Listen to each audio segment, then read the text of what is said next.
And welcome everyone to a Pac-12 chat. I'm Andy Katz, pleased to be joined by Colorado head coach Tad Boyle. And Tad, before we talk about the team, you guys are doing, among many great things, a Marshall Fire Relief Fund at your upcoming home games.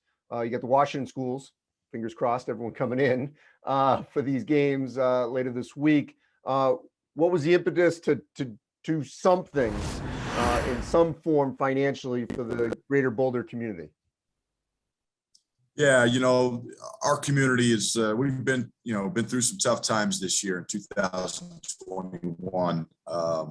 Obviously with the grocery store shooting that happened on March 22nd, the day we played in the NCAA tournament, our community really came together, during that tragedy. And now we have another one with a fire that almost 1,000 homes were lost. So yeah, it's you just try to do whatever you can. And certainly having a couple games here this weekend that we can provide some financial assistance to the families that were affected is something that is a small gesture on our part. But our greater community is really rallied around these families, and that's what's great. That's what is great about living in a place like Boulder and in the Denver metro area. And I mean, the university was not spared. People in the athletic department obviously were affected. So this is hitting close to home. It does. There's, I think, Andy, there's like 40,000 people that commute into Boulder every day to work. So Boulder's an interesting community. It's a college town. We've only got about 100,000 people, but a lot of service workers come in and they live in the surrounding areas. And obviously Superior and Louisville, which were the communities that were affected by this fire, have a lot of people who work, and there's students that live out in that area as well. There's students that are displaced. So it really hit home for employees and students of our university. And again, we've done, I think, as much as we possibly can, and we'll continue to do more, as the needs continue to be assessed. It's a process when you go through something like this.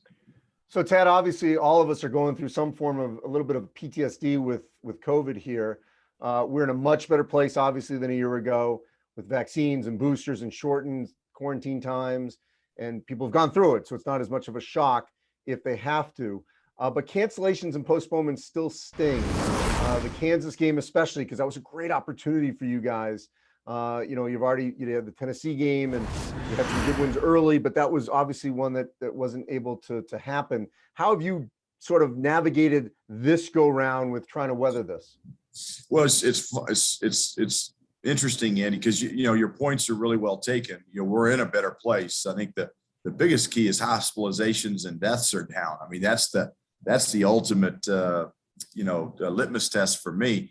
But there's actually more cancellations this year than there were last year, it feels like. And so, on one hand, I do feel like we're in a better place as a society and certainly as a country.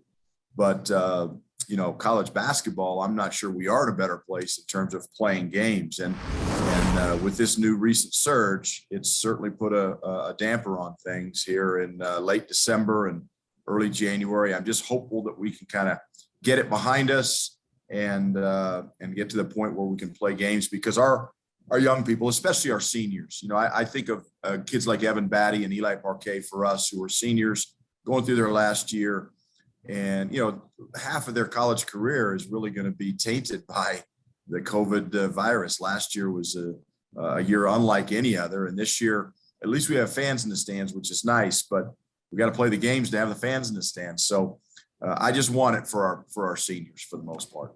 Yeah, look, I'm going to be optimistic. I would never say it's a great time for something like this, but if there ever was a great time in our season, it was December and early January, because if we can just get through these next 2 weeks, I feel, who am I? But I feel very confident late January, February, March that we can be okay. And overall, because so many people have been affected, and hopefully we can make up these games.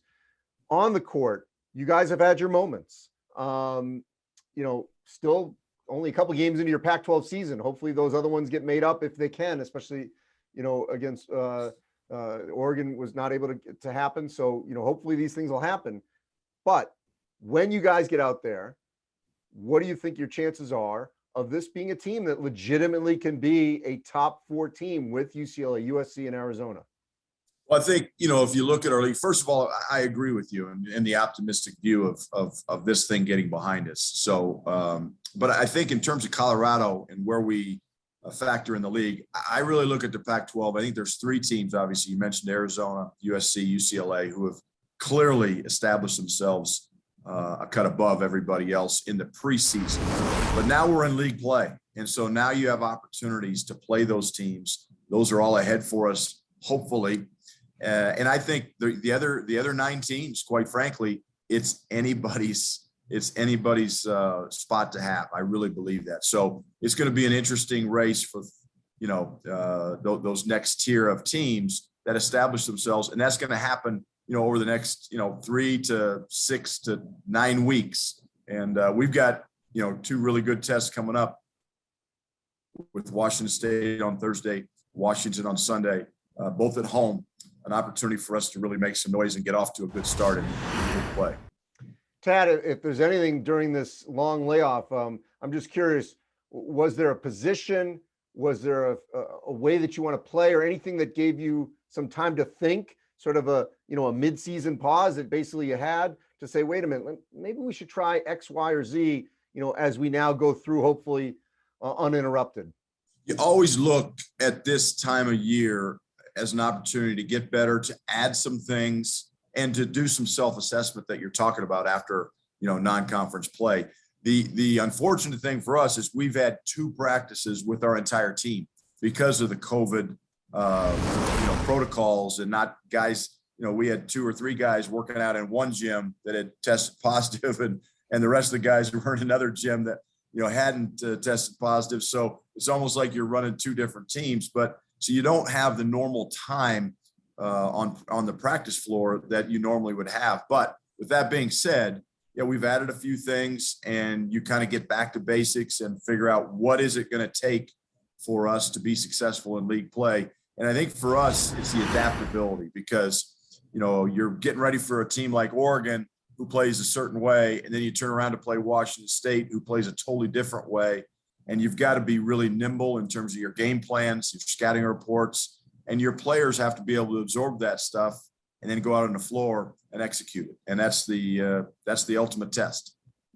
Well, Tad, I appreciate it. You guys are doing great things, obviously, for the community. Stay safe. And I just can't wait to hopefully we see games and games and games over the next 7 weeks.